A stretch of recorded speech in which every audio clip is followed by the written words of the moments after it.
இன்னைக்கு நம்ம சைதாப்பேட் வடகரி என்னோட ஸ்டைல்ல எப்படி செய்யறதுன்னு பார்க்கலாம். வீடியோக்குள்ள போகிறதுக்கு முன்னாடி இந்த சேனலை ஷேர் பண்ணுங்க, சப்ஸ்கிரைப் பண்ணுங்க, பெல் பட்டனை கிளிக் பண்ணுங்க. வாங்க வீடியோக்குள்ள போகலாம். தேவையான பொருள் 2 மணி நேரம் ஊற வச்ச கடலை பருப்பு, இஞ்சி பூண்டு பேஸ்ட், தேவையான அளவு எண்ணெய், வெங்காயம் 2 வெங்காயம் போல நறுக்கி வச்சிருக்கேன், தக்காளி, பட்டை, கிராம்பு, பிரிஞ்சி இலை, வரமிளகாய், 2 பச்சை மிளகாய், புதினா, கடுகு, சோம்பு, மசாலா பொருள் வந்து தனியா பொடி, மிளகாய் பொடி, கரம் மசாலா, தேவையான அளவு உப்பு.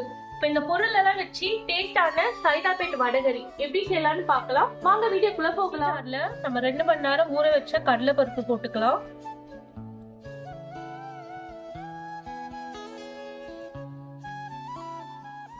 கூடவே வரமிளகா,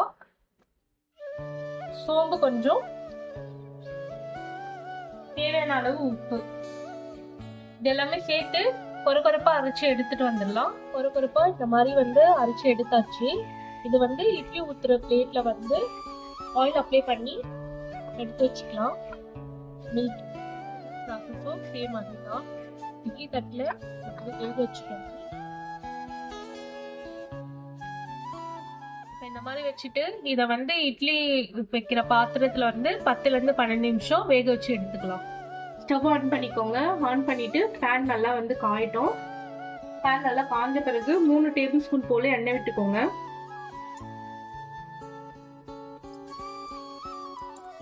இப்ப கடுகு போட்டுக்கலாம். கடுகு நல்லா பொரிஞ்சதும் சோம்பு போட்டுக்கலாம். அது கூடவே வந்து 2 கிராம்பு, பட்டை, ஒரு பிரிஞ்சி இலை, அப்புறம் நம்ம எடுத்து வச்சிருக்க 2 பச்சை மிளகாய் போட்டுக்கலாம். கூடவே நறுக்கி வச்சிருக்க ஆனியன்.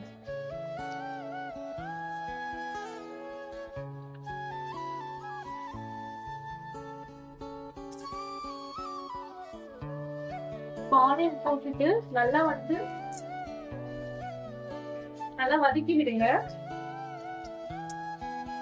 ஆனியன் நல்லா வதங்கி கண்ணாடி பத அளவுக்கு வரணும். வெங்காயம் வந்து நல்லா வதங்கி கண்ணாடி பதத்துக்கு வந்திருக்கு. இப்ப இது கூடவே வந்து இஞ்சி பூண்டு பேஸ்ட் வந்து ஆட் பண்ணிக்கலாம். 1 ஸ்பூன் இஞ்சி பூண்டு பேஸ்ட் போட்டுக்கோங்க. இப்ப இஞ்சி பூண்டு பேஸ்ட் பச்சை வாசனை போற வரைக்கும் வெங்காயம் நல்லா வதங்கி வரட்டும். இப்ப இஞ்சி பூண்டு பேஸ்டோட பச்சை வாசனை போயிடுச்சு. நம்ம எடுத்து வச்சிருக்க புதினா போட்டுக்கலாம். புதினா போட்டு நல்லா புதினா வதங்கி வரட்டும். புதினா நல்லா வதங்கி வந்திருக்கு. இது கூடவே நம்ம எடுத்து வச்சிருக்க தக்காளியை வந்து ஆட் பண்ணிடலாம்.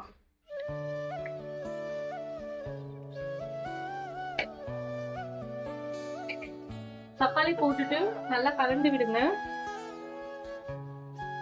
கூடவே மஞ்சத்தூள் வந்து 1/4 ஸ்பூன் போட்டுக்கலாம். மஞ்சத்தூள் போட்டுக்கோங்க. இந்த டைம்ல வந்து தேவையான அளவு உப்பு போட்டுக்கோங்க. போட்டு நல்லா கலந்து விடுங்க. தக்காளி வந்து நல்லா வதங்கி வரணும். தக்காளி வந்து நல்லா வதங்கி வந்திருக்கு. இது கூடவே வந்து நம்ம எடுத்து வச்சிருக்க மசாலா பொருள்லாம் ஆட் பண்ணிக்கலாம். 1/2 ஸ்பூன் போல தனி மிளகாய் பொடி போட்டுக்கலாம். 1/4 ஸ்பூன் போல கரம் மசாலா போட்டுக்கலாம். கூடவே வந்து 1/4 ஸ்பூன் போல தனியா பொடி வந்து ஆட் பண்ணிக்கலாம். இதெல்லாம் சேர்ந்து நல்லா கலந்து விடுங்க.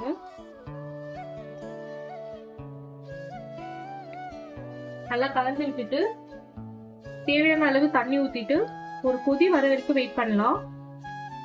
கடலைப்பருப்பு வந்து நல்லா வெந்திருக்கான்னு செக் பண்ணலாம்.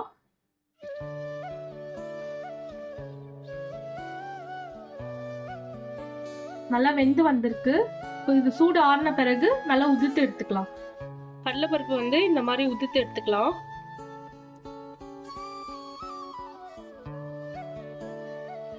நல்லா கொதிச்சு வந்துடுச்சு. இது கூடவே வந்து நம்ம வேக வச்சு எடுத்த கடலைப்பருப்பு வந்து ஆட் பண்ணிக்கலாம்.